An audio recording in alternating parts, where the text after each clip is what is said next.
Hey, Expedite, you're now rocking with your boy KORXKLL, the last son of Planet Xbox, and you're listening to Super Podshots. Hey, man, I want to apologize real quick for starting a little bit behind. This is going to be our first official show where we're actually running on a schedule, which was supposed to be at 9 o'clock, but I had some difficulty setting up my recording software so that way I can get it out to the MP3 guys out there on iTunes, Android, Windows. So listen, I really appreciate everyone stopping in today. I'm hoping that this is a way to bring more consistency to the channel, more consistency to the podcast, and that the guys who regularly review and support Tick Podcasts will be able to show up and know that they can contribute and participate in Super Pod Shots. Again, we will have Tick Podcast show released on Friday at 6 p.m. We'll be recording over Skype tomorrow, and we'll release that show at 6, so you guys can tune into that, and we'll actually have a pretty cool guest, another Xbox podcaster on. We'll have him on later that evening, and he will be on the show for Friday. So now that that's out the way, I want to get into Quantum Break. And, listen, Quantum Break has gotten some really crazy mixed reviews. Mostly high scores, absolutely high scores. There's nothing more satisfying than producing a game and getting 9s and 10s. In my last show, I spoke about how, Quantum Break had gotten a 4 out of 10. And I felt like usually when you give a game a 4 out of 10, it's a broken game. I didn't want to say it was biased. I wanted to retract that statement. I know a lot of people feel that it was. But I just felt like, why would you give someone who is not interested in third-person shooters a game to review? And it reviewed pretty poorly. And like I said before, and I'm not trying to harp on a review thing or anything like that. But as I said before, there may have been some type of skewered opinion about it. So I really think that it was in poor judgment for that media group to go ahead and let someone review a game who actually has no interest in it. If I have no, like for me, for example, if I have no interest in horror games, why would I want to review a horror game? It's not going to suddenly make me like horror games if I don't like horror games. So yeah, I don't get that. But I'm going to give you guys my impression of it, my review of it, and what I think about it. So first of all, Quantum Break is absolutely one of the most gorgeous games on the Xbox One by far. Absolutely, there is no question, no doubt that this game lives up to a lot of its potential. Now, our guy over at TICGN gave the game an 8.7. I'm not going to give you a review score. I don't think the game deserves a review score. And even back in the day, old school Tick podcasts, we never gave review scores. We always gave the buy, try, deny, because what really matters is what you're spending your money on. Is your money worth buying Quantum Break? So with that being said, the first thing I want to touch on is what the game looks like graphically, what I like about it and what I don't like about it. The game, the environments look really good. What's really cool is like the physics of the game, flags blowing in the wind. The lighting can be really amazing. Some of the dark areas and some of the things that happen when time breaks just looks really, really fantastic. There's a sequence, and this is not a spoiler or anything like that because they've shown it in previews, but there's a sequence where you're in a lab and time is broken and the sun constantly is going and then it disappears and it's night. And then it's the sun again, and it's out, and it's light out, and then it's dark, and this is just constantly happening over and over and over again. And you're walking through this. Is an amazing feat. It's an amazing situation when playing a game and knowing that you're still controlling the character, and all these things are happening around you, and you're kind of like in this little isolated space. And what I mean by isolated, as in the only thing that's not moving with time. Not as in you can't move anywhere, because you absolutely can move pretty much anywhere. So I found it very, very impressive. And graphically, it just looked really well done. But there's always a but. Listen, the game natively has something called a reconstruction for 1080p image. And what they did was they took 4 720p images and they literally took them and put them together to make one 1080p image. But because of that, they've added something where it gives you like this soft, hazy, cloudy film over the image. And be honest with you, I'd rather the game just would have been just 720 straight up. I'm sure that, listen, what they've done obviously really shows that the game looks really good. You don't really see many jaggies that often. It's really clean and it looks really well. But that whitish films can be very annoying sometimes. And that's just a small gripe. It's a small gripe. It's not something that is game breaking or anything like that, but it's just a small gripe that, over time can kind of, you start to notice it here and there. But overall, graphically, the game is very well put together. They did an excellent job. The facial animations are like perfect. Even when they're talking, one of the things about video games is like when someone is talking, their mouth is moving, but there's no, how can I say this? There's no like, I guess you could say inflection when they're talking, like the tongue isn't moving. These people look like they're really talking, like the characters really look like that. It gives you a sense of immersion in the game because it seems so realistic. And then when you cut to, let's say, for example, if you were able to cut to the cutscene animation, which is something called Hardline. It's not even animation, excuse me, the live TV show. When you cut to that, it flows. The characters look authentically like themselves in the actual game. And I'm going to touch on the show in a minute. But, my impression of the graphics is definitely high quality, very well done. And if it's not the best looking game on Xbox One, and I guess I would say in comparison to Rise, Son of Rome, which I think probably to this day is still one of the best looking games on Xbox One, is pretty damn close, if it's not better. Like literally on par with the game. Like it's that good looking.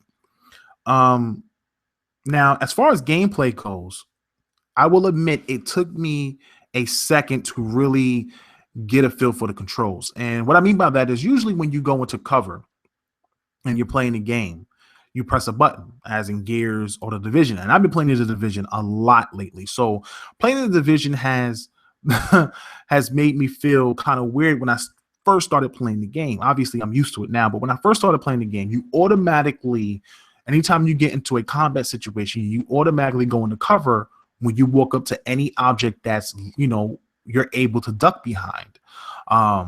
And because the way the character is designed, when you walk, it's almost like you don't stop walking on a dime. Like you can walk somewhere, or should I say like you can run somewhere, but you don't stop on a dime. So like sometimes you feel your character still going, or you might feel your character still moving, even though it's like minute, it's still there. So I think that's one of the reasons why people kind of get upset and they feel like the controls are wonky, but I don't feel anything's wrong with the controls. I think it's a basic, third person shooter. You get a few guns that you don't really carry based on what you find on the floor, loot wise when you kill enemies. And somebody said, I remember in a chat that they felt that the cover system was done poor because they couldn't shoot behind cover. But what I explained to them was that you're missing the point of the game. If you were able to lock onto cover and shoot from behind cover and blind fire, then you could just pop and duck behind cover at will and kill all the enemies as they come in.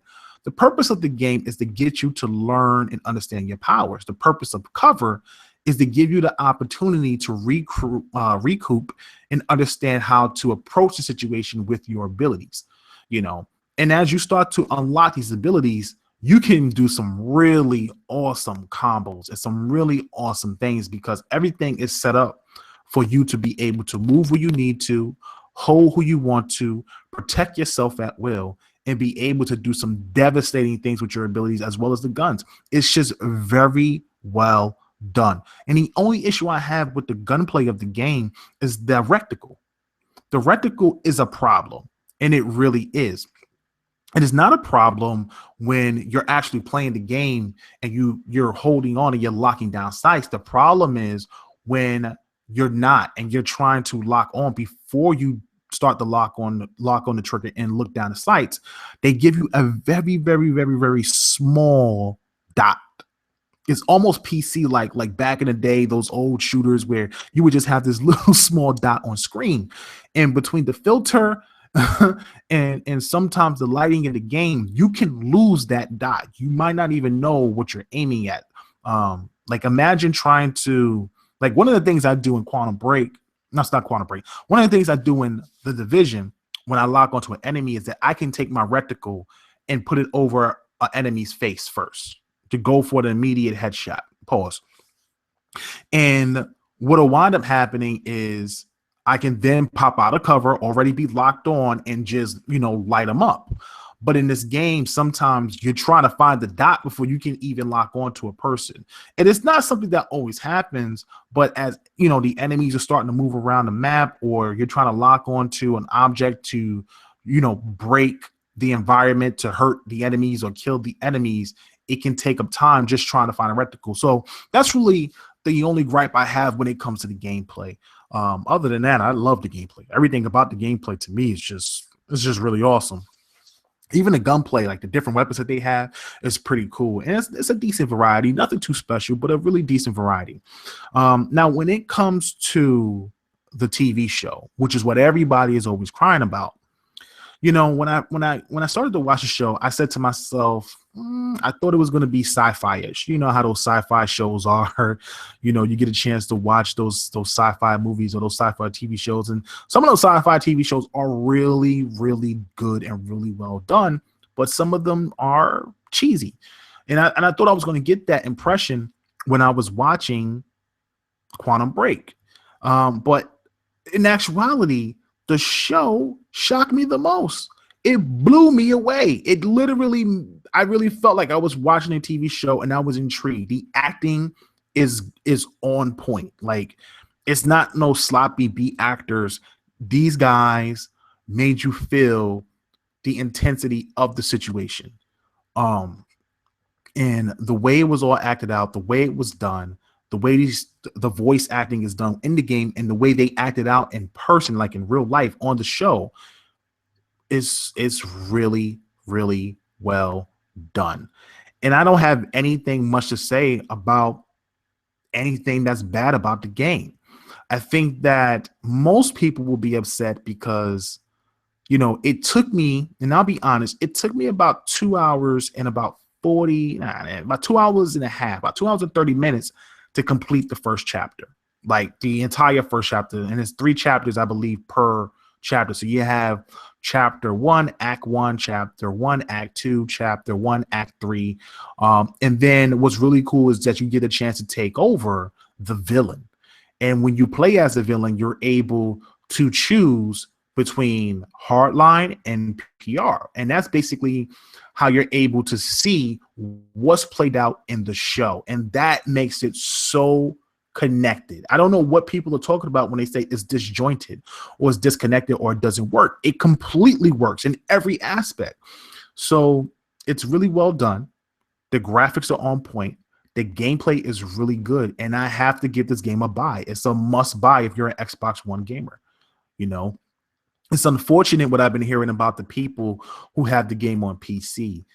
They've been getting a lot of game-breaking bugs, and it's not working. It could be the graphics card, it can be the hardware, it can be the Windows Store, which more than likely is what it is. But I also think that it just has to do with Microsoft. And I said this on Twitter, that I felt like you look at a game like Killer Instinct 3, Season 3, and when the game came out, it had no issues. I didn't hear anything about it. It was a smooth transition.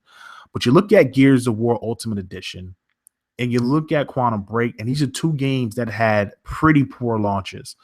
And for Microsoft to try to push this Windows 10 movement is disappointing because, as somebody who truly is a hardcore console gamer, I really want this to work. I want this to work because I want Microsoft to benefit from the extra sales of their Windows 10 store to put more games into the Xbox One and put more games on the consoles and get new IPs and have new software, because I think that's really important.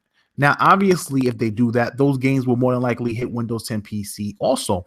But as a console gamer, that doesn't affect me. That doesn't bother me because I'm not playing on it. All I care about is what's coming to the Xbox One, what I can play on the Xbox One, and will I enjoy it. So if the games aren't selling on Windows 10, then I need to really rely on the console gamers out there to buy the games that Microsoft does drop. And this generation has been very sporadic. It really has. And let's just really be honest here. You have some people who have gone out and they have purchased the game. And there are some people that just have not purchased the game. And maybe they pick up the game slow, but by that time, it doesn't matter. Whatever it was supposed to do, it didn't do. And we may never get another copy of that game. So I'm really hoping that the game sells very well on the Xbox One, and from all intents and purposes, my understanding is that it is selling. I mean, I've seen a lot of people playing the game, and a lot of haters are hating the game. A lot of haters are hating the game because they don't want this game to be successful, but everyone that's played it has enjoyed it. So I'm happy that everybody enjoys the game, and I'm happy for Microsoft. I'm happy for Remedy, and congratulations to them on releasing a really good exclusive on the Xbox One that I think we'll see a sequel. And with the amount of Alan Wake Easter eggs in there, we'll probably get Alan Wake as well, which is something that I've spoken about before. It's a really cool Easter egg in the beginning of the game. So definitely make sure you check everything.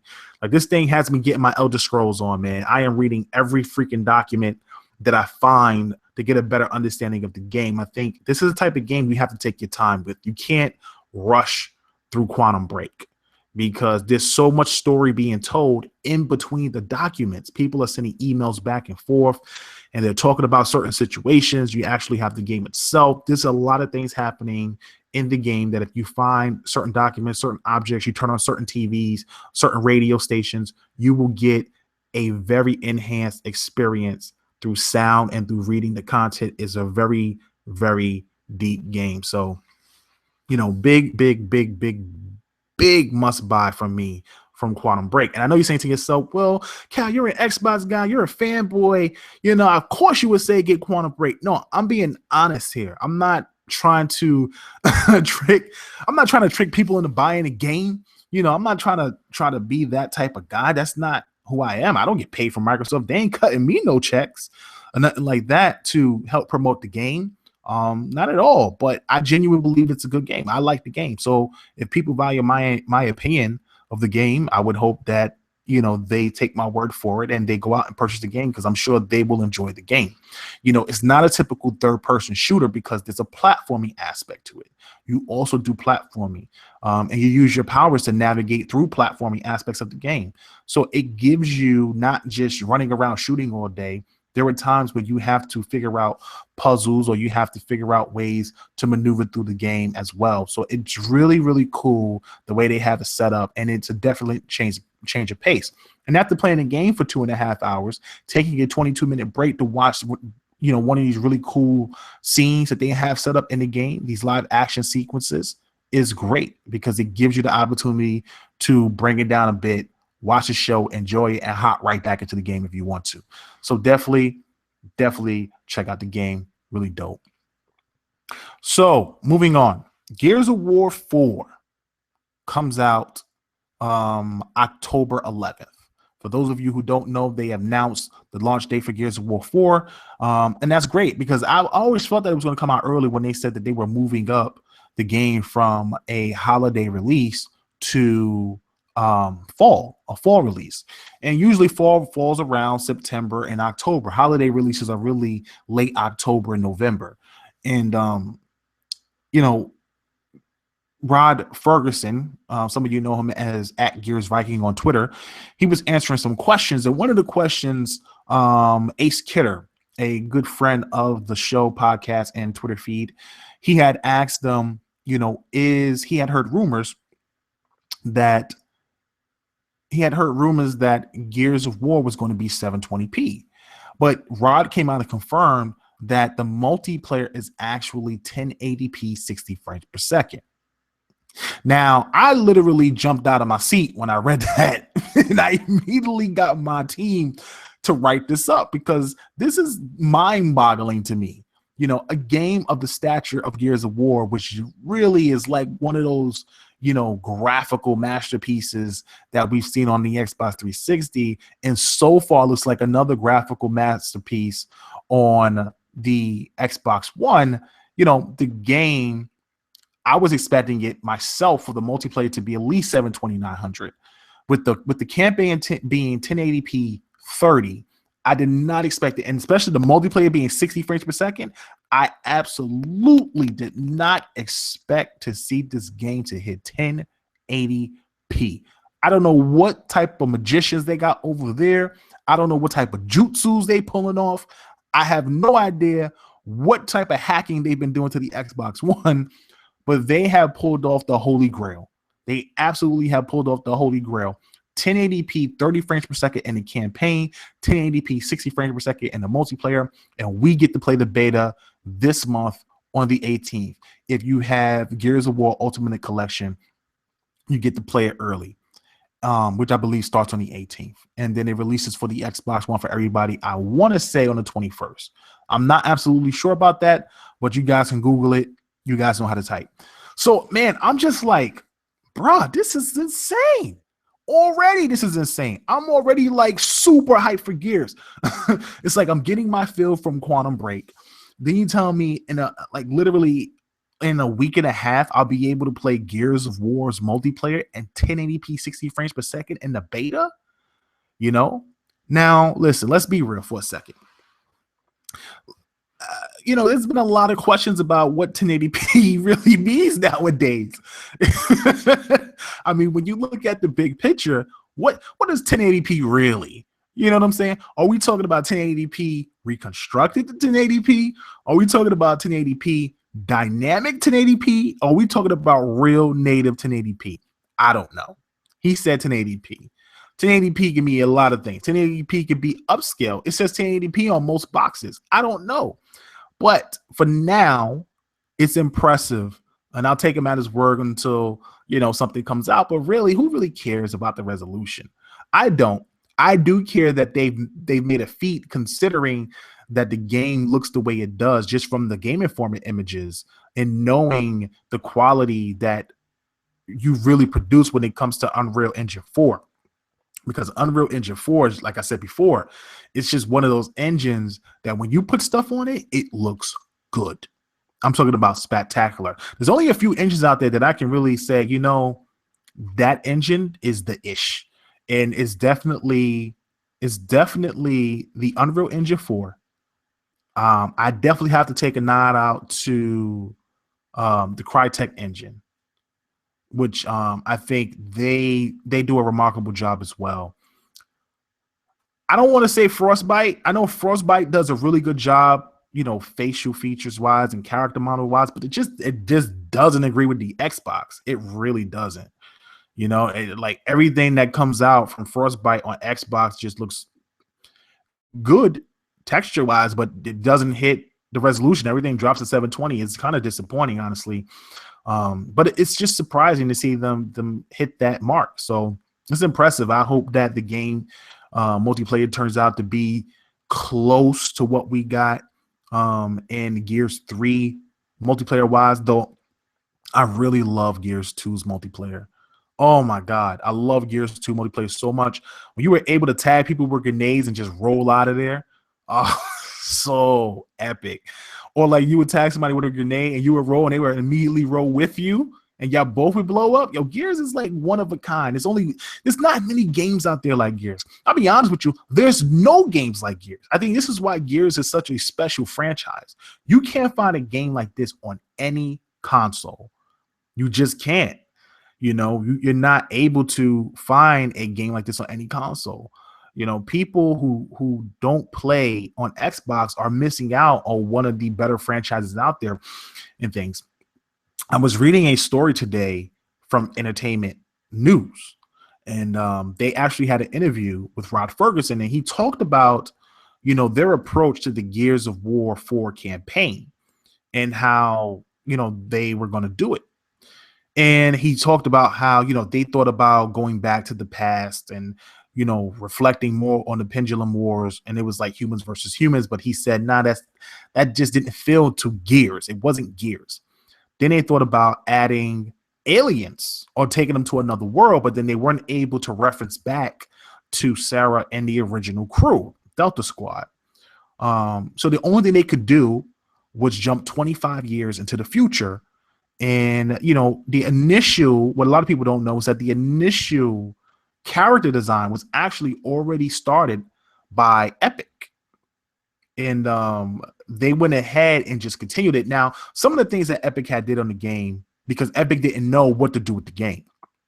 So there's like a lot of great stories out there about how Gears of War wound up getting to Xbox One, and Epic didn't know what to do with the game. Their contract pretty much was up with Microsoft. They made 4 exclusives. Epic owned the game. They were able to put it on PlayStation 4 if they wanted to, and they had this contract. I mean, actually, they didn't have the contract yet, but they had this thing where they didn't know what to do with the game, and they were working on a way to create a new game, and they had new monsters and things like that, but they started concentrating work on Unreal Engine 4. And one of the things Rod said was like, if it doesn't work, and if it doesn't work for whatever their goals are with Unreal Engine 4, then it just sits there. And the Gears of War was just sitting there. So they reached out to Microsoft, and Microsoft wound up making a deal for an undisclosed amount. Now, the rumor is that Gears of War sold for $100 million. I mean, look, $100 million doesn't make sense. $100 million. So Microsoft was able to get it. Now, prior to that, Black Tusk was already working with Unreal Engine 4 because they were working on their game at the time, which was Shang Heist. A lot of people say it was nothing. It was just like a tech demo. But regardless, you were using a tech demo. You were experimenting with Unreal Engine 4. So they were very familiar with the engine already. And also DX12 and Xbox in Unreal Engine 4, it works very well together. DX12 and Unreal Engine works very, very well together. It's very optimized for the DX12 API. So, some of the things that they talked about was Marcus Phoenix' son. And what's really cool is that now you'll be able to play as 3 characters. Marcus Phoenix' son is one of them. There's a female character. I don't remember her name. And there's a new black guy character, which I don't remember his name, though. I wish they would have brought back Cold Train, because Cold Train was my dude. Woo! You know what I'm saying? But at the end of the day, you play as Marcus Phoenix' son. Is 25 years in the future. And to me, from the way the game looks, I don't know anything about the story, but from the way the game looks, it looks like, guerrilla warfare, kind of. It's like, it's not really a campaign where you're going to war and you're a soldier. It just seems like, they're trying to survive. And that's basically what the story is around. And what's really cool is that he said that there's a big play with the environment. The environment plays a major role in the game. It's kind of like when you watch the opening scene of the trailer, and you have this giant, like this hurricane or this storm happening in the background, and lightning strikes the building and it destroys a path. These are the type of things that you could expect in the game in different environments where weather plays a major factor. I think we can see snow, we can see a lot of rain, we can see a lot of lightning that plays a factor in the game. And I think that's really cool. They're introducing new monsters, and all of this takes place over 24 hours. They're literally just trying to survive the night. So I am very excited about the campaign, really excited about the game. It sounds good. They're trying to get back to their roots to where it's not so much scary or as a horror survival game, but they're trying to make it dark and gritty, kind of like the first one. What I really loved about the first game was like when you were able to hide behind something or being a light because of the krill would come down and they would just chop you up to death. And I really thought that was so epic. What happened to them in Gears 2? What happened to them in Gears 3? Did they die with General Rom? Like, I don't know. So I don't know. But I would love for them to bring those type of features back. Or maybe like the time when you were in the dark and all of a sudden you turn your lights on and there's a Brumach right in front of you. Then there's a Brumach to the right and a Brumach to the left. Like it's really cool that they're able to give you that sense of being in the dark, being alone, and or even being teamed up, or feeling insecure about your situation because it's an intense situation. You're in the dark, you don't know what's going to pop out. Like, it's just crazy, man. So I'm hats off to those guys over at the Coalition. I wish them nothing but support, and I really hope that that was they've reached their goals and what they want to do, and that whatever they're presenting to us is authentic. And even if it doesn't reach 1080p fully, if it's some type of dynamic resolution, I'll still be happy with it, because I am looking forward to Gears. I love me some Gears of War, always have, always will. And listen, it's all about the games, man. People concentrate too much on those things, but I have to give them praise when they meet them. And I think that's what's really important. If you don't meet it, it's not a big deal. But if you do, you have to give them praise, because it's not, I guess you could say, expected this generation the way it might have been last generation, or when last generation we didn't really care about it. Now everybody notices. So big shout out to Rod Ferguson and the team at the Coalition. And I look forward to playing the game on the 18th, which is going to be really, really big. Now, Final Fantasy.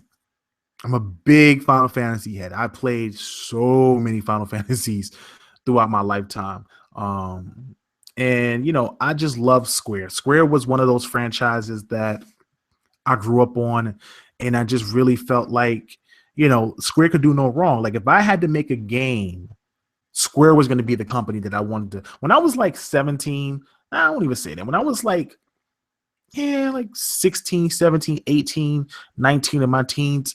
And I said to myself, if I ever make a game, the company I want to work for was Square. I was that in love with Square at the time. They could do no wrong to me when it came to making RPGs. I mean, I think about Zone of the Ender. Oh, that's not Square. That's Konami. But I think about a lot of the RPGs they used to come out with. My favorite of all time is Chrono Trigger. And I wish they would come out with a new Chrono Trigger. I didn't play Chrono Cross because I didn't play it. But Chrono Trigger to me is one of the greatest games of all time. And I talk about this game dearly. 10 different endings on a Super Nintendo cartridge, a 16-bit game. It was a game where you traveled through time and you met so many different cool characters. It was also drawn by Akira Toriyama, which was who is the creator and artist for Dragon Ball and Dragon Ball Z. So I was very, very enamored with the game, and I really loved the game. And it's very dear to my heart. It's one of my first RPGs I've ever played that I'll never forget. So Square could never do no wrong for me, and I always liked what they produced. But when they started to come out with games like the MMO series, like Final Fantasy 11, and then they had like Final Fantasy 12, which I didn't play. I didn't get a chance to play, so I really don't want to talk about it that much. But from what I saw, I didn't like the whole chessboard system and the battle system. It wasn't for me. And one of the things I didn't like the most was Final Fantasy 13. I didn't like it. I bought the game, I played the game, but I just did not like the paradigm shift system. I just didn't. And once I got out of, I guess, wherever they were, I can't remember where they were, like inside some type of dome or whatever. But once I made it to outside and I was in the open world and I could run around and I could fight all the creatures, I completely lost interest in the game. Completely lost interest in the game. And I just was not a fan of lightning and snow, and I just wasn't a fan of it. Maybe it was the battle system. I know they started to jump to like the whole Kingdom Hearts action thing, but I just couldn't get into the game. And like I said, as an older guy, I really still love turn-based games. I really do. So I really would have loved for them to continue to do turn-based. To me, I think one of the best fighting systems in Final Fantasy. I'm all over the place right now, thinking about all the games that they make. One of the best turn-based games they had to me was Final Fantasy X. And the reason why I like Final Fantasy X so much, and the story of Final Fantasy X, even though a lot of people hate, Titus or Titus or whatever you want to call them, people have different ways to say it. I say Titus. The reason why I love the system so much because you were able to swap your characters in and out with the press of the right trigger. And each character, honestly, really, if you really think about it, each character was able to address certain enemies in certain situations. And I can't remember all the characters' names, but I just remember being able to swap between all of them and all of them being able to handle different situations. And I loved it. I loved it about the game. Another thing I didn't have to worry about with Final Fantasy X was leveling up the other characters. As sometimes you just get set with one set of characters. That was something that really hurt you in Final Fantasy VII. Because there's a sequence in Final Fantasy VII where there's two sides of Sephiroth that you have to fight. And if the weaker side is weak, it's going to take forever to kill him. Like if that side of your team, those characters that be sitting on the bench when you have your main squad out there, if they're not leveled up properly, you're going to get your ass whooped. I can't be more frank than that. You will get your ass beat by Sephiroth. So it just was funny to me and amazing to me at the same time that they allowed your characters to level as you leveled. So everything always stayed balanced. You never felt out of balance. And I really liked that about Final Fantasy X. I just didn't like the paradigm shift system, being able to shift to offensive attacks, then swapping out to, defensive attacks, then jumping to healing abilities. Like it just, I don't know, man. I just couldn't get into it. So I didn't play Final Fantasy 13 X2. And I never got a chance to play Final Fantasy 14, which I hope eventually comes to Xbox One. I'll tell you right now, I'm not paying a monthly fee to play. I'm not paying monthly fees to play MMOs. I just won't. If I buy the game outright and it's playable, then I'll play it. Kind of like Elder Scrolls or Neverwinter. I'd rather just play the free-to-play. If they have microtransactions, it's my decision to pick it up or not. And if it's like ESO, if I play the game and I'm able to play the base game, but if I want to get the expansions, I have to pay for it and keep a subscription, then I'd rather do that.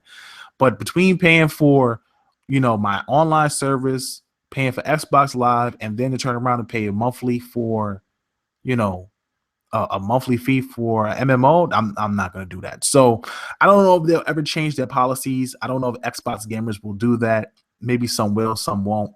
But I probably pass on it. But I would at least try it for the first 3 months. Maybe I'll buy a 3-month pass just to try it. But it's not something that I would sustain, because I'm just not going to do that. But Final Fantasy 15 looks good graphically. It's one of the better looking games out there. I didn't have a problem with this combat system. I didn't. I just felt like, it's action based. It's like Kingdom Hearts a little bit. You're running around, you're teleporting. They had stealth kills. I remember watching a sequence where they had stealth kills in the game, which blew my mind. Final Fantasy with stealth kills? You can walk up behind somebody and kill them instantly? What? This is crazy. And I'm just sitting up there saying to myself, this is just amazing to me that they have implemented this. And the main character has it reminds me of an anime called KK. And if you ever seen KK, there is a character that works for the Silver King. And he has this arm that he can shoot out across and grab objects. And the main character has this ability where he can lock onto something and pull himself towards the enemy or pull himself towards the object. And I thought that was really interesting. It was really dope. And each character in your group has a different weapon and a different style of play.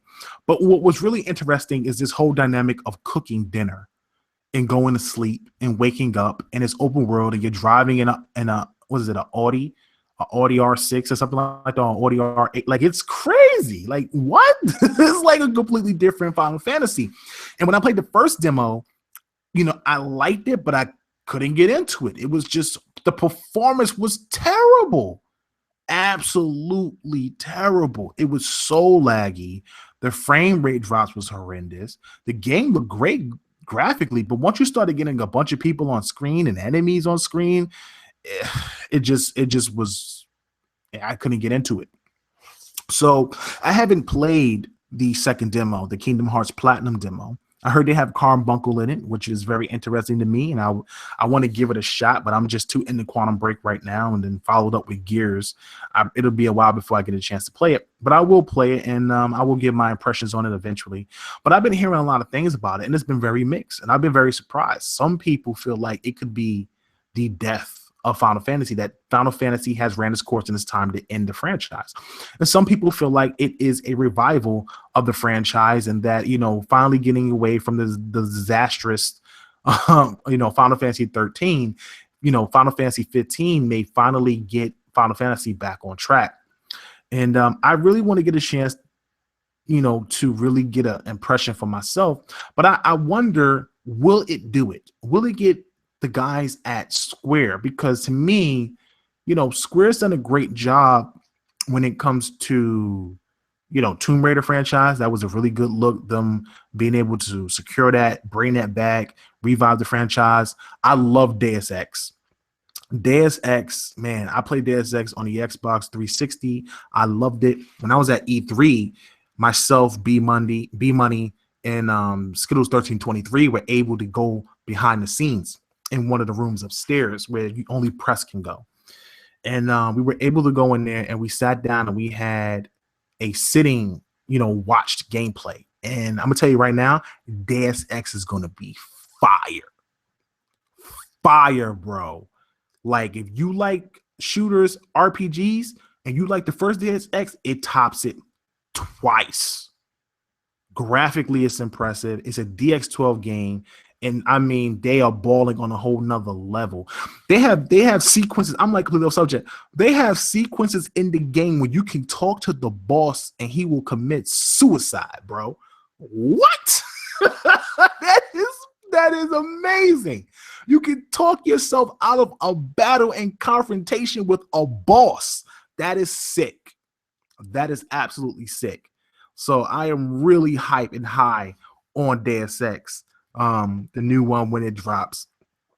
I was really impressed with it. We couldn't take any cameras in there or take any videos of it, but I was highly impressed with the game. And I think everybody's going to be impressed with the game when it comes out. But at the same time, Square has taken some L's. The whole Hitman thing wasn't received well. They've had a few hiccups. Obviously, a lot of PlayStation fans were turned off with the exclusivity deal with Microsoft. Then they kind of played them a little bit, talking about they got that indie Tomb Raider on there. Oh, that was so brutal. But they've had other things where it was like it just didn't work out for Square. And what's crazy is that ever since they became Square Enix, in my opinion, they've never been Squaresoft. They've never been the company that I loved or the company that I appreciated back in the day. So I'm hoping that Final Fantasy 15 allows them to get back to who they used to be. One of the top RPG franchises out there. It's disappointing to know that Final Fantasy 7, the remake or the remaster, obviously is going into like this episodic mode or whatever, which I haven't really grasped yet. I killed it when I first heard about it. I literally went on a rant because to me, Final Fantasy 7 is not something you break up. You don't break Final Fantasy 7 up. Okay, first of all, this is not PlayStation 2 and this is not 1996. You don't put the game on 4 episodes like it's on 4 discs. It doesn't work that way. We have a 50 gigabyte Blu-ray disc. You better put that game on that disc. I haven't met a game yet that has been big enough for a 50 gigabyte Blu-ray disc. So don't give me you want to put it in episodes because the game is too big or it's too large to do. I feel like the game should be on one disc and it should be told the way it was intended. If you want to change the gameplay dynamics, that's fine. If you want to go more in depth in story, that is fine. But just make sure that the game is told the way it was intended. The reason why we all love Final Fantasy VII was because it was just one of those games that really introduced emotion into a game. And it also gave us the first visual high quality of what gaming on CDs looked like with those FMV videos of summons. And we loved it. We ate it up, And I don't want to spoil the game for anybody who has never played Final Fantasy VII. If you've never played Final Fantasy VII, you're an RPG head. Where the hell have you been? How can you have not played one of the greatest RPG games of all time? But there's a sequence in there between a very special girl and your main enemy. And at that point in time, it really was an emotional thing for a lot of us as, youngings, teenagers, kids playing Final Fantasy VII, and we were struck like, holy smokes, that's crazy. And through the whole game, and then you find out some crazy stuff. This game is crazy. You just find out some crazy stuff in the game. Aliens, like, it's just amazing. I'm just gonna say that it's an amazing game, and I really hope that they stick to putting this game on one disc and they make it a viable game. And like I said before, I've already know that the game's going to come to Xbox One. I've spoken to somebody very high up that told me the game will hit the Xbox One. Obviously, Sony has the marketing deal, and therefore they cannot violate that deal and say the game's coming to Xbox One right out the gate, because it's going to be releasing first on the PlayStation 4, which to me is just BS, because I feel like if Square can come out and talk about how Tomb Raider is coming out on PC and PlayStation 4 before it even launches on the Xbox One, I don't see why they don't do the same thing for the Xbox One. But hey, I don't want to go there. So at the end of the day, man, I think that Final Fantasy 15 has the potential, if they can get the whole lag situation right. And be honest with you, the games have never looked as good on the Xbox as it did on the PlayStation. Even Final Fantasy 13 looked better on the PS3 than it did on the Xbox 360, but that was because Xbox 360 games were running on DVD. So the game was compressed, whereas the actual game was running on a Blu-ray disc for the PS3. This time around, I guess it could be a hardware issue, but there are just some textures, some background things that just don't look as good. And I'm just being honest here. It just doesn't look as good as the PS4 version, but that doesn't deter me from wanting to get the game or anything like that. I just hope that the gameplay plays well and that the frames per second are locked. If they can get the frames per second locked, you got a day one customer.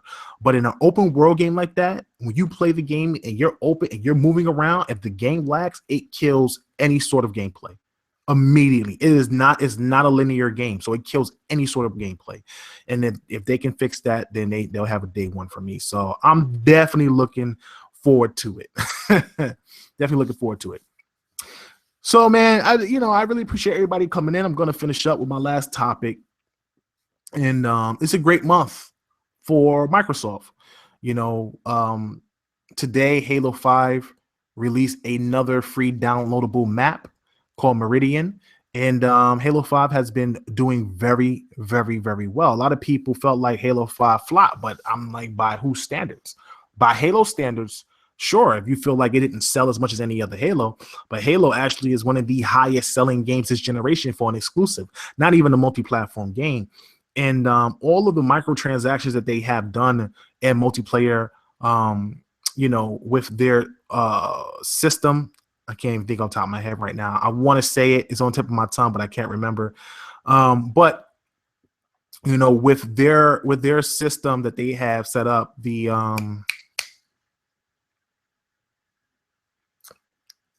I want to say the something system, but I can't remember what it is when you buy the cards. Oh my God, how can I forget the name of this thing? Either way, the point is that they've done well microtransaction wise. They were able to hold their own Halo tournament, which did really well, had a nice size purse for the people out there who game hardcore and are into esports. So congratulations to them on that. And they've been able to sustain the community with free updated map packs as well as player created map packs. And that's great. That is great for them. And now you have Firefight coming out on the, I believe, right around the corner, pretty much sometime this month or at the end of the month. Yes, rec packs. Thank you. Thank you, guys. Yes, rec packs. They've done very well with rec packs and done very well with the microtransactions for rec packs. Now, the great thing about that is that you don't have to pay for rec packs. You can actually just use the in-game currency if you nice like me. But if you're not nice like me, then yeah, spend your dough, bro, to catch up. And people have been able to do that. And it's worked out very well for Microsoft. So I think it was smart for them to do that. I think at the end of the day, though, that what they're doing with Halo is something I think they should do with a lot of games, be honest with you. A lot of people don't like microtransactions, but if you're giving me the game in-game content and I'm able to still secure it and not grind for it, not kill myself for it, because the great thing about Halo is that you don't have to grind for it. You don't have to kill for it. You can play 5 or 10 matches and literally have almost 100,000 points in rec packs. And that's the God honest truth. Like, you really could. You play about 10, 15 matches, you can have 100,000 points in rec packs, turn right around and buy a bunch of gold rec packs. And that's the truth. So I really like that. And people who don't want to do that, they can pay for it, $2 here, $10, $5 here, or whatever if they want to, or they can go all out and pay $25 for some type of special package where you get a certain set of armor or whatever. And that allows the developers to continue to make content and give it to us for free.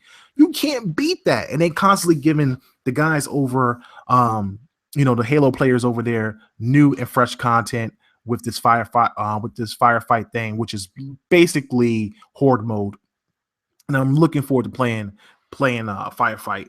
So I'm excited about that. And then you turn around and you have Gears coming out the day that I believe Firefight ends, like the beta for it or something like that. Like something ends. I can't remember what it is. Something ends on the 18th. It's like from the 14th to the 18th for Halo, and then on the 18th, Gears multiplayer beta comes out. That's amazing. 2 mega franchise multiplayers, drop content back to back. And then we've had Quantum Break in the beginning of the month. Don't talk. I've seen some Xbox haters out there and some fanboys out there talking about, Xbox is going back to being, scarce again through the summer. Who told you that? Are you following Xbox? Are you playing the games that us Xbox gamers are playing? Are you really? Because the last time I checked, it hasn't been scarce at all. We've had Ori and the Blind Forest Definitive Edition. Quantum Break just released. You get the Halo 5 Firefight from the 14th to the 18th, I believe. You get Gears of War beta from the 18th on. The month before that, you had Cobalt. You've had a few other games I can't think off the top of my head, but there was a few other launches that released. You also have a few of the games that came out in the what is it called?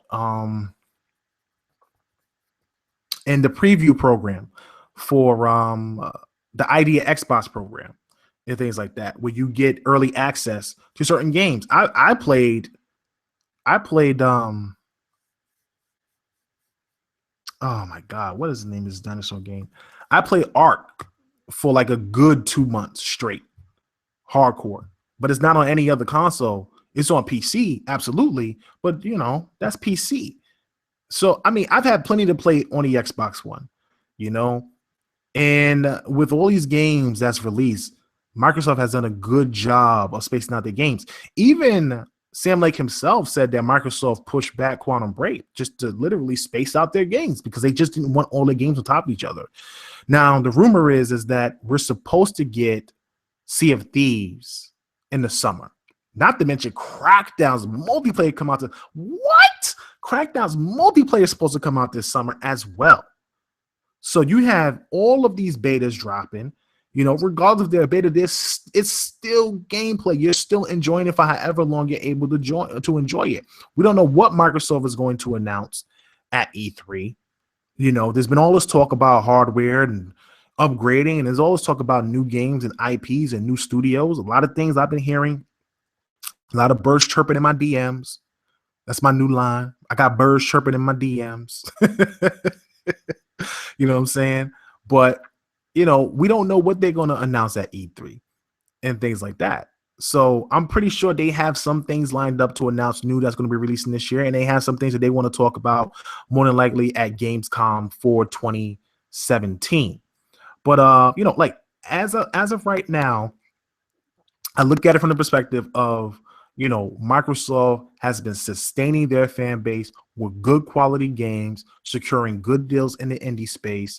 And when E3 comes and we're playing Crackdown in the summer, the multiplayer aspect of it, and we're blowing up buildings and we're falling off skyscrapers and we're running through an entire city, destroying every single thing. I can tell you right now, there'll be times where guys just sit there and just work together. They don't even care about killing each other. They're just going to work together to blow up a building, to watch it collapse and have a domino effect on other buildings. Watch it happen. Because we will be so enamored with what's happening in the game. There's no game like it right now. There just isn't on any platform.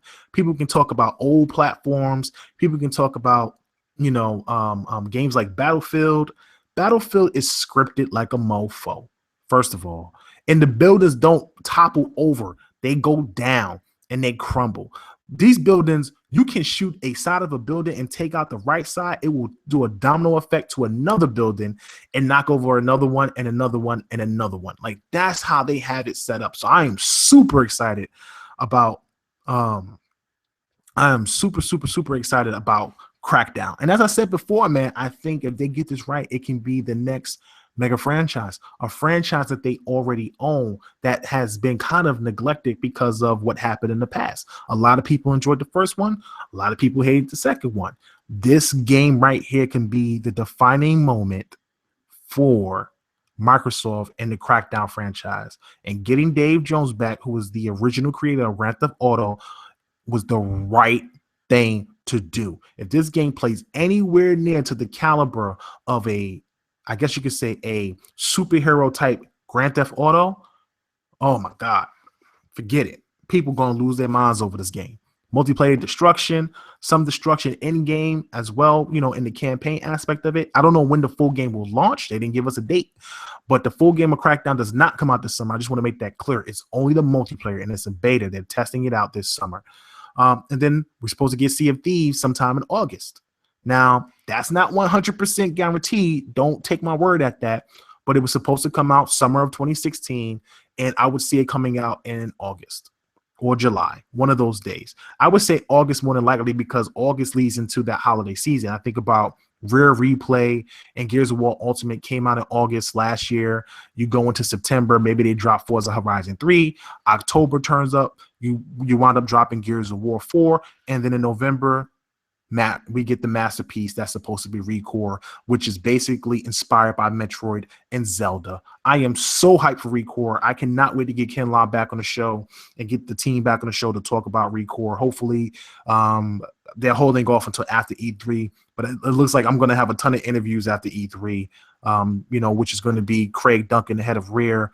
Obviously, I'll probably have Ken Law back on the show, Adam Isgreen, who I've spoken to numerous times, back on the show as well.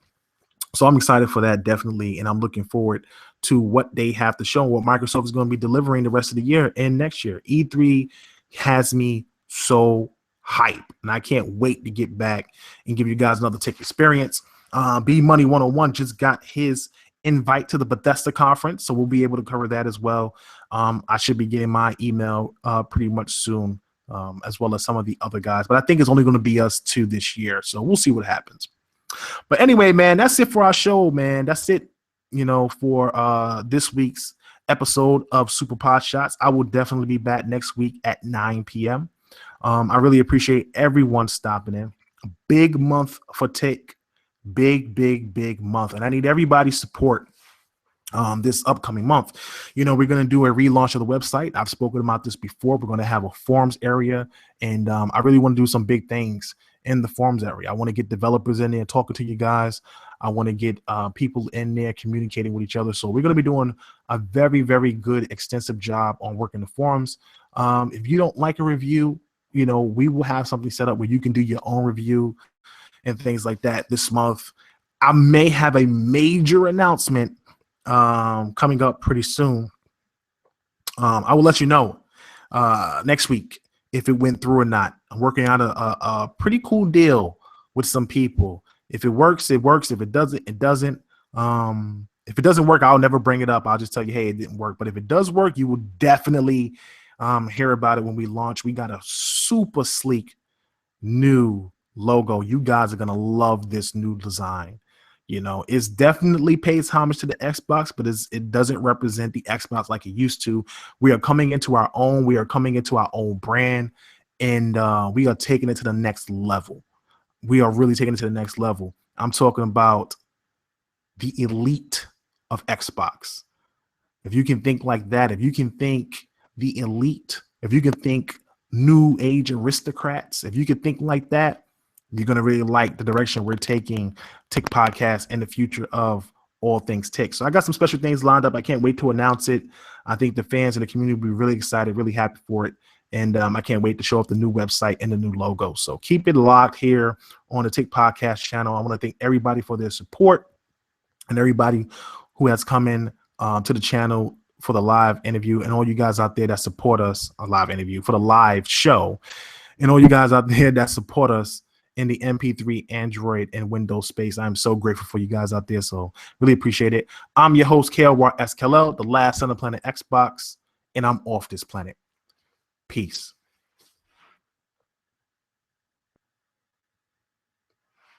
Cool. So, guys, this is the after party here over at Tick Podcast. And, what I do now is I record my show. I end the show. And once it's ended, I get a chance to talk to you guys. So I'm here to answer any questions you guys want to talk about or reflect on. If there's anything you guys want to let me know, you can go ahead and do that. Just give me half a second. Let me go ahead and save the show so that way I can get it set up for the MP3 crowd. Also, I have the Neverwinter show. I've been holding on to it. I have to edit it, but I will have it up sometime tomorrow morning. This thing is fire. It's really, really sick. I mean, I got a chance to speak with her, and she been working on the game for a while. It was kind of like her final thesis as I guess a game developer, and it basically, what the game does is it takes your heart. I don't want to say your heart. It takes your pulse, and it uses your eye movement to intensify I guess you can say, the horror or the intensity of the game. And the higher your heart rate, the harder the game becomes. The lower your heart rate, the easier the game becomes. And this is supposed to be some type of, I guess you can say, suspenseful thriller horror type game. Not horror in the sense of, monsters, but horror in the sense of kind of like Outlast. You're kind of like in an insane asylum and you're digging into the minds of people. Really creepy stuff, man. I think one of the things she told me that was really, really cool about it was that she said she just remembers looking at the sequence that creeps her out all the time. And there's a scene in her game where you walk into a room and there's a cobweb, and in the cobweb there are these little doll heads, just the doll heads. And when your eyes look at the doll heads, the camera focuses on your eyes and recognizes what doll you're looking at, and the doll opens its eyes and looks back at you. I would probably turn my Xbox off at that point and never pick that game up again. That is something I can't handle. It's the reason why I just don't play horror games. I just don't. I can't deal with it. I can sit there, I can watch horror films forever. Aliens isn't a horror film, but it's one of my favorite franchises. I love Aliens. I will not play Alien Isolation. I won't even touch that game. I just won't do it. But I can sit there, I could watch Aliens, I could watch Aliens, I could watch Alien, I could watch Aliens, I could watch Alien Resurrection, I could watch Alien 3, I could watch all the Aliens. But I can't play it. I just can't. Unless it's like action oriented, like back in the day in the arcade with the light gun. That's the only way I could play it. But besides that, I really couldn't play it. So yeah, man, it's very impressive what she talked about. So I can't wait for you guys to hear that show. I want to thank all you guys out there that listen to On the Red Carpet. I know it doesn't get a lot of attention and things like that, but there's a lot of really good indies out there that I try to bring to the channel. I try not to avoid some of the smaller ones or the not so big graphically ones, but I really try to bring attention to some games so you guys just don't miss them, because I know we focus heavily, Xbox gamers focus heavily on AAA experiences. We really do. Let's just keep it real. We do. We focus on big third-party games. We focus on big AAA exclusives and things like that. And we sometimes we just don't give these smaller games the time of day. But some of these smaller games are really impressive, and some of them actually be better than some of these AAA budget titles. So don't sleep. Don't sleep. If I'm bringing it to your attention, I'm bringing it to your attention because it's going to be good. So just keep that in mind. So yeah, man, I'm going to be taking you guys questions in about half a second. Just trying to finish up and get this file saved.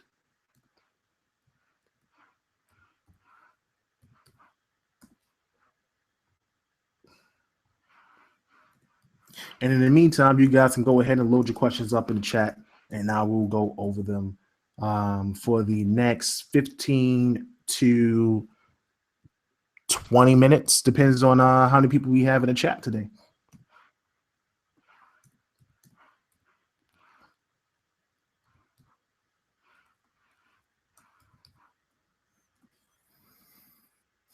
Okay.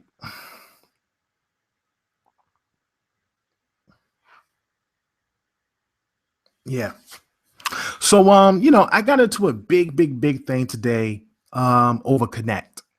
I'm not the type of person to sit up there and bring up things. I don't want to bully anybody. That's not my MO. I support everybody, and I support anybody who supports the Xbox One. If you care about it and you're passionate about it, I respect it because I care about it and I'm passionate about it as well. But there's a guy on Twitter some of us know who's a big Connect fan, almost zealot like, I have to admit. And we got into a big debate today about Connect and about how he feels that the Connect is the reason why, and this is not a joke. I'm being honest. I'm being so serious right now. He feels like the Connect is the reason why the Xbox One is 17 million behind the PlayStation 4. And that had they kept the Connect in the Xbox and had they gone and gotten VR like Sony, it would be much closer. But because they didn't, it's over for Microsoft. I can't even be serious. Like like I can't even be serious about that thought. I was really amazed at his passion, but I was more amazed that he believed what he was talking about. And I was really stuck because I wanted to try to get him to understand, no, that's not the reason why, but he doesn't want to listen. So it was a very weird debate that I had with him today, man. And I didn't really want to bring a lot of people into it because I didn't want everybody jumping on. You know how you got one person that feels a certain type of way and the majority of people don't? They start getting on you and trying to prove their point. I didn't want him to feel ganged up on. It was kind of like a personal conversation, but being that Tick has, so many followers, it's bound to get out on a timeline. People are going to see my response and my comments and things like that. So yeah, I really hope that games like the Lost Pisces and Nevermind are able to take advantage of the Connect. But him thinking that the Connect is the reason why they are behind Sony, and because they aren't going VR, that is just false. Like I respect his passion. I told him, listen, I respect your passion, but I just disagree with your thoughts on it. I just do. It's a lot of factors behind it. Connect is just not one of them. People just didn't feel, but his thing was that when they unbundled Connect, when they had Connect in, they were behind Sony by 3 million. When they unbundled it, unfortunately, they all of a sudden shot up. I'm like, I mean, people could still bought the console with Connect. It's not like they took the Connect and just, threw it away. There were still consoles out there with Connect. If people wanted it, they would have bought the console with Connect. Obviously, they didn't want it, and when they got the console without Connect, the sales shot up. Like, it's not rocket science, bro. It's not. Funny stuff. But anyway, let's get to some of these questions. So Zach Karim says, did you hear Ubisoft found a way to use the ESRAM more efficient? Yes, I did. I recently read that today. I think, listen, when you're working with hardware, anytime you take time and optimizing and using a hardware consistently over a longer period of time, what you wind up getting is just more fidelity.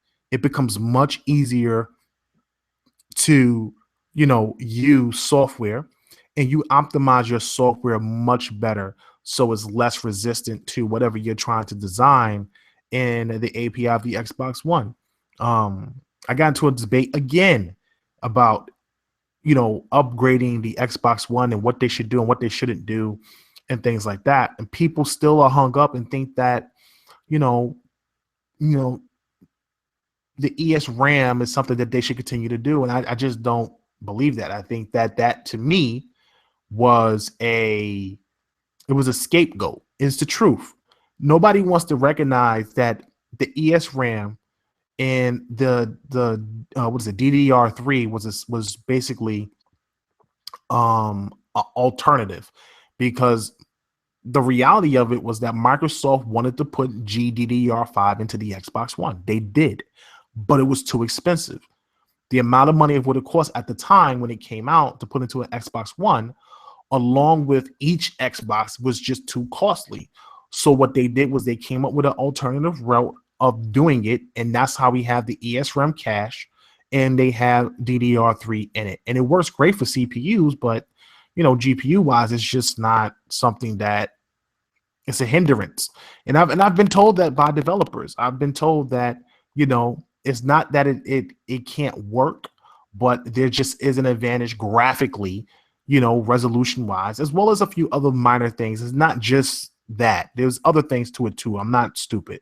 There are shaders, there are ROPs, there are different things to it that has given the PlayStation advantage, but just physically, game wise, it's not noticeable. It's not as noticeable. It's really minimal. On paper, sure, it could be 50%, but it's just not as big as people make it out to be. So, I think that if they did come out with a new Xbox One, it would be idiotic to go the same route and do DDR3 and ESRAM again. I just think it would be, honestly. If you're going to make something better, you want to improve on the mistakes that you did with your last console. And the smart thing to do is to avoid those mistakes again and go with better tech and newer tech and things like that. So, I mean, that's just my opinion on it. But yeah, man, Ubisoft, they have done a good job. I like what they've done with The Division. The Division is a really good game. It's a really solid game. I barely get any frame drops in that game. It's, when I get a dark zone, it can be kind of crazy sometimes with the explosions and things like that. But mostly, I never really have any issues with the game. So I'm very impressed. I'm very impressed with the game. And I think Ubisoft have done a good job with that, with Rainbow Six as well. Hopefully they continue their hot streak and produce some really good things. I know they've already announced Watch Dogs 2. Hopefully that is not as disappointing as Watch Dogs 1, which I felt like was Assassin's Creed in 2016. And what I mean by that is like the whole traveling around, opening up a cell tower, opens the map, go to this location, do this mission, which literally it's the same mission 5 times in a row, just in different locations. So, hopefully they can fix that, and the next game will be much, much better. But the potential is there for Watch Dogs to be great. But Ubisoft, I think any dev, except for the people at who's using the Frostbite engine, you people piss me off. You need to fix your engine, because it makes no sense how everybody else can hit 900 and 1080p on the Xbox and you guys are still pumping out 720p quality games. There's nothing wrong with 720p, but I'm just saying it just doesn't make sense. Same thing. It did the same thing on the PlayStation. It's making PlayStation games hit 900p. Makes no sense why Battlefields are coming out and they're still 900 and 720p. Come on, son. It's clearly the Frostbite engine. Fix your engine, bro. Upgrade your engine. Do whatever you got to do to make it up to date to work on these newer gen consoles. This duct taping and trying to, patch it, it's not working. Like, get it together. Let's see. Thomas White asks, do you think any type of hardware revision will be influenced by Sony or Nintendo, or will Microsoft just steer their own ship? Microsoft will steer their own ship. They have their own API. And they have cloud, and they have their own vision for what they want with Windows 10 and integration. They want to implement backwards compatibility for both the Xbox 360 and the Xbox One, as well as probably the original OG Xbox. They want 3 generations of Xbox titles on their next Xbox to take with you in your entire library, everywhere you go, every time you pick up an Xbox device. Every time you have an Xbox One, that's what they want. They want the Xboxes to be like Apple. Like if you have an Apple, if you have let's say an iPhone 4, and you had an app on iPhone 4, and you've been playing that game all this time, and all your saves were on the Apple iPhone 4. When you get an Apple iPhone 6, that same thing will travel with you. It will still work on that phone. That's what they want with their next Xbox. They want you to be able to play all your games regardless of what console it's on. and you still have an amazing, like, that's the big thing that I like about what Microsoft is trying to do with this design that they're trying to come out with. And it's just a simple fact that if they design this, your library, you can have 1,000 digital games. Your library could be so big if you consider the games that you own on 360 digitally, all the games you own on Xbox One digitally. If they implement an Xbox OG store that you can pick up digitally, and if they're able to implement all that with live included, man, you can have an amazing library of old school titles. All of it will probably work through Twitch. You'll be able to stream it, as well as some of the newer generation titles that would come out on the new console. I think it's genius, and I really hope it works out for them, and stuff like that. Here's what I can tell you. I can tell you something that I probably shouldn't tell you, but I'm going to do it anyway. I can tell you this, that the next Xbox will be in beast Xbox. It will be a beast of a machine, and nobody will have to worry about anything. I can tell you that much. And that's because I've spoken to someone personally about it and expressed my opinions about PS4K, as well as any future iterations of Xbox and what I want out of it. I want a very powerful console. I don't want to sit up here and have to worry about, this game doesn't run well because of this, or the performance isn't as good because of this, that, and the third. And with games going to PC as well, I would want these games to look just as good as their counterparts on PC. Which, by the way, I just want to bring up something real quick. Did you hear the news about how the Xbox One version is better than the PC version of Quantum Break? Like, Quantum Break is a disaster on PC. It's really unfortunate, but the Xbox One version is the better version to get. How ironic is that? Is that ironic? I think it is. And it's terrible on Microsoft's part. It really is. They really need to get their store together, because if they don't, it's going to fail before it starts. And I said that before, so it's just crazy. Let's see. Oh, man.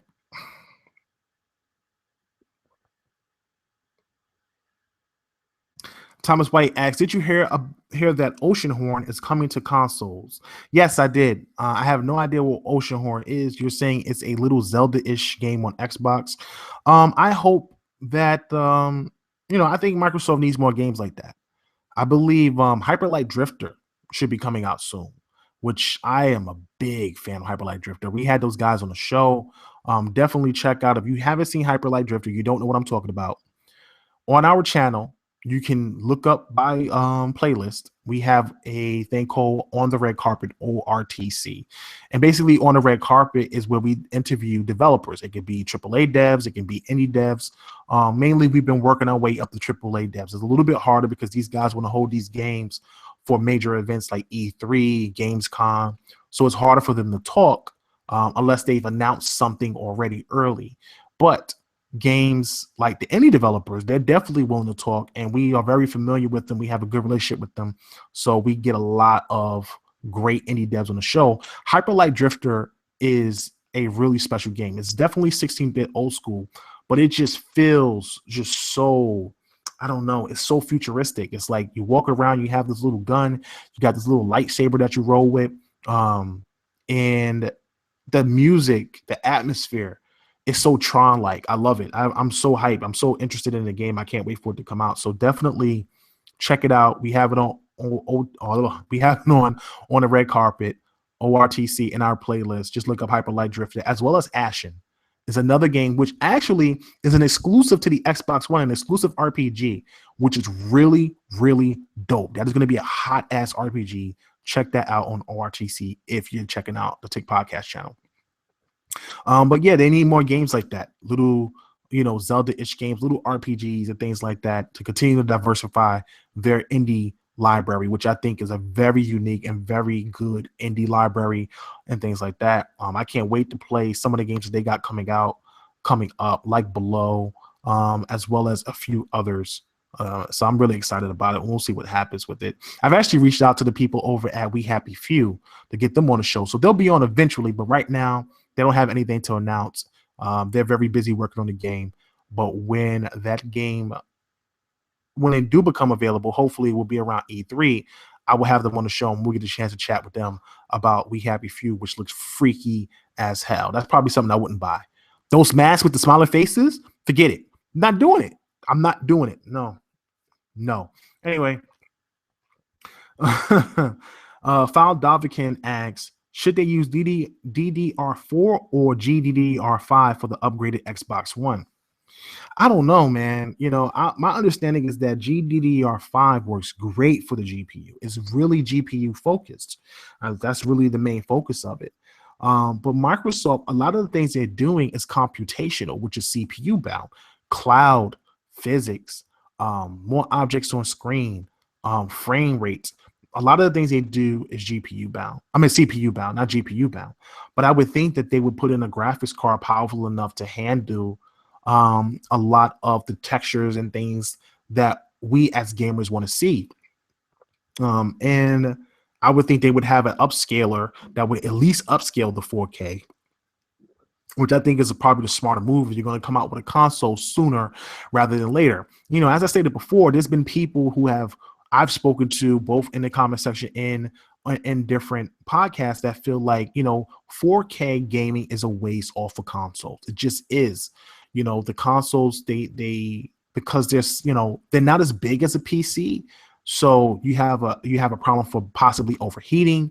The cost is a lot higher, which would make the cost of the console a lot higher. Now, one of the things I stated was it's not like these companies can't work out deals with AMD.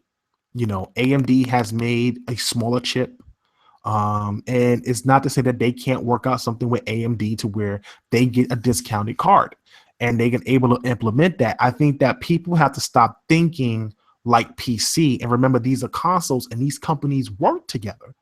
DX12 and AMD, a lot of these AMD cards work really well with DX12 and a lot of the NVIDIA ones don't.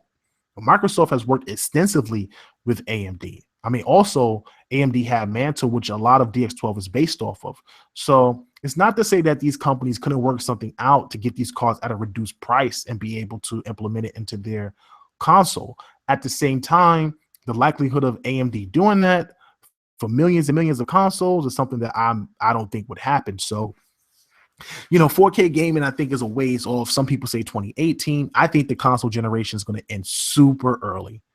Microsoft, I said this before on the last show, they were hunting for a super developer for their console, a super creator. And then at the same time, recently, this past week, there was some rumor found out about someone working on Xbox Next. There's a guy who had on his LinkedIn page that he's working on the Xbox One in the Xbox Next, which is the next console.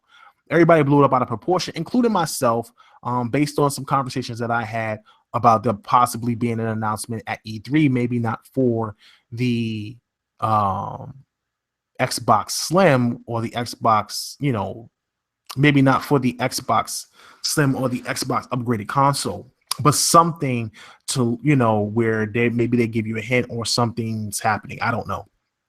But someone I spoke to kind of gave me a hint that E3 will be fun and that it will be very exciting E3 for Microsoft this year. So I'm very, very interested in seeing what they produce and what happens. But I think the generation is going to end early. I do. I think there may be another 2 years of the Xbox PlayStation era, and then, new consoles will come out. That sounds about right. That's about 5 years. And that makes sense. 2013 to 2018 is 5 years. And then you have a new set of consoles, which kind of puts us back on schedule with old school consoles, until the 360 and the PS3 hit, where we started hitting these 10-year generations. I would hate for that to happen again. So I kind of did like the 5-year console thing where we jumped from PlayStation to PlayStation 2 and from Xbox to, not Xbox, excuse me, from PlayStation to PlayStation 2 and PlayStation 2 to PlayStation 3, and from Xbox to Xbox 360, and from N64 to, the GameCube and so on and so forth. So I'm looking forward to E3 and what they have, and hopefully they show us something special.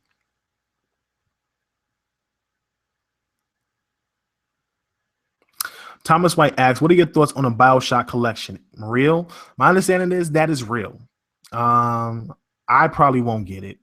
I'm just tired of remasters, man. I'm tired of collections and all the stuff like that. I just want new games. And I'm not a fan of Battleborn. No, is Battleborn made by those guys who make BioShock? No, I'm thinking of Borderlands. Sorry. That's well, I think 2K makes BioShock as well. Am I right? I think I am. So I'm not a fan of collections and remasters. I think the only remaster I purchased so far this generation was Master Chief Collection, and that's because it literally was worth it. It had everything. It was worth it. So I picked the Master Chief Collection, but I haven't bought a remastered anything. I haven't bought a. Well, no, that's not true. I did buy Tomb Raider, the definitive edition, but that's because I didn't play it on the 360. But besides that, I haven't bought anything that I've played already on the 360. So I probably would pass on BioShock and BioShock 2 and BioShock Infinite. But I think that it's a good franchise. The BioShock franchise is a good franchise. The first game surprised me. I didn't play the second game, so I can't say anything like this. The first one really shocked the hell out of me. Like that ending was like one of the greatest twists in video games ever. But BioShock Infinite to me became like as I started to get towards the end, I kind of knew. Like I knew it was predictable what was gonna happen. Like little by little, I was like, don't tell me this dude is so and so. Come on, really?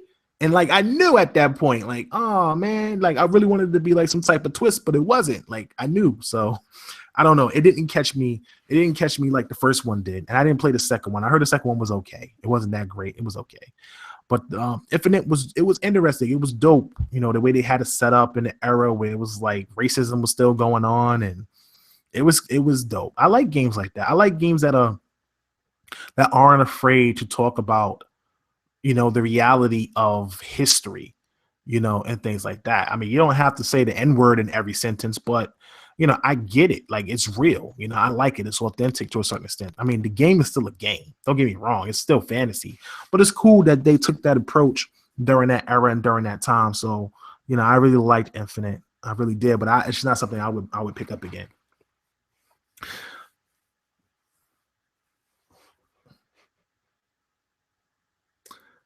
File Dovikin says, if they want, they can use GDDR5 and DDR4 to get the advantage of both. I don't know how that would work. I think you choose a set of RAM. I don't know if you would put two different sets of RAM in there. I'm no engineer, but that don't even sound right to me. I don't know. Maybe you know more than me, but I've never heard of someone putting both RAM sequences in there, one for graphics and one for the CPU. I don't think that's ideal. Yeah. So, man, I want to thank everybody for coming out. I really appreciate it as usual. We will be back next week with another episode of Tick. Actually, we'll be back, like I said, Friday with Tick Podcast, and I'll be back next week, Wednesday at 9 p.m. with another episode of Super Podshots. Again, big month for us. Keep an eye out for everything that we have going on. Really want to thank everybody for the support. We have some things we're working on for a lot of fans out there who really want to support us in the merchandising area. I'm not just going to just put my name on something, not my name, but like the Tick name on something and just put it on a mug and say, here, buy it. No, I'm not going to do that. I'm working really hard to give you guys some quality stuff that you can say, hey, this is dope. This is hot. I like that. I want it. It's different.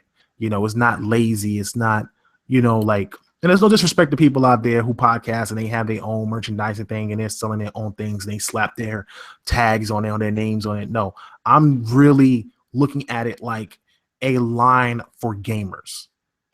I'm taking an approach that you guys will be proud of. And I think you're really going to like it. So definitely keep it locked, man. Really thank everybody for coming out to the show. I'm your host, KORSKLL, the last son, and I'm off this planet. Peace.